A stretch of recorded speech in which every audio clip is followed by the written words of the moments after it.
এইবেলি দ্বিতীয়শ্বৰী আঞ্চলিক ৰাস মহোৎসৱৰ 49 বৰ্ষ অহাবেলি আমাৰ দ্বিতীয়শ্বৰী ৰাস মহোৎসৱৰ সোণালী জয়ন্তী। এই সোণালী জয়ন্তী বৰ্ষ আগত ৰাখি দুবছৰীয়াভাৱে যি হৰি মন্দিৰ সমিতি উদযাপন সমিতিয়ে গঠন হ'ব। প্ৰায় 24টা উপসমিতি ইয়াত থাকিব। গতিকে আজিৰ এই যি অনুষ্ঠানটি আমাৰ অঞ্চলবাসী ৰাইজৰ প্ৰায় 500 মানুহে প্ৰতিনিধিত্ব কৰিব বুলি আমি আশা কৰিছোঁ। এতিয়ালৈকে আপোনালোকে দেখিছে ইয়াত সভাস্থলীত লোকেলীকৰণ হৈছে। যা নহওক অহাবৰ্ষত আমি বিস্তৃত প্ৰস্তুতিৰে আগত ৰাখি সোণালী জয়ন্তী আদৰণি বৰ্ষ হিচাপে আমি উদযাপন কৰিব ওলাইছোঁ। ইতিমধ্যে আমাৰ আপোনালোকে পেপাৰে পত্ৰ গম পাইছে যে আমি যিটো স্থানীয় বিধায়ক মহোদয়ৰ জৰিয়তে আমাৰ অসমৰ জনপ্ৰিয় গায়িকা কল্পনা পাটোৱাৰী ডাঙৰীয়ানীক আমি আমন্ত্ৰণ জনাইছোঁ 24 নৱেম্বৰত।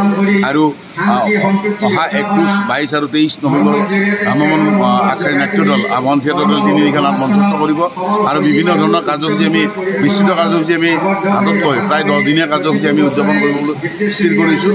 ইতিমধ্যে আমি আমাৰ এই অনুষ্ঠানটিৰ সফলভাৱে ৰূপায়ণৰ ক্ষেত্ৰত আমি বিশেষভাৱে অসম চৰকাৰৰ যিটো পৰ্যটন বিভাগ আছে পৰ্যটন বিভাগৰ যোগাযোগ কৰিছোঁ। তেখেতসকলে মাজুলীৰ যিটো ৰাসৰ যিটো আৰি এই মাজুলীৰ ৰাসৰ আৰি এদিনীয়া প্ৰগ্ৰেম ইয়াত কৰিব বুলি আমাক কথা দিছে। ইতিমধ্যে আমাৰ মুখ্যমন্ত্ৰী মহোদয় আৰু আমাৰ পৰ্যটন মন্ত্ৰী জয়ন্ত মল্ল বৰুৱা ডাঙৰীয়াক আমি লগ কৰিছোঁ। তেখেতসকলে আমাক কথা দিছে গোটেই উন্নয়নৰ ক্ষেত্ৰত দ্বিতীয়শ্বৰী ৰাস সোণালী জয়ন্তী বৰ্ষ সম্পূৰ্ণ কৰিব বুলি আমি আশা ৰাখি আজিৰ এই অনুষ্ঠানটি ইয়াত অনুষ্ঠিত কৰিছোঁ। ঘৰতে আজিৰ অনুষ্ঠানৰ কাৰ্যসূচী এইখিনি। আমি আশা কৰিছিলোঁ আমি 1000 মানুহ গোট খাব বুলি, কিন্তু সময়ত আজি যিহেতু কিছু অসুবিধা আছে প্ৰায় 500 মান মানুহ ইয়াত আমাৰ আহাৰৰ ব্যৱস্থা কৰা হৈছে, নিৰামিষ আহাৰৰ ব্যৱস্থা কৰা হৈছে।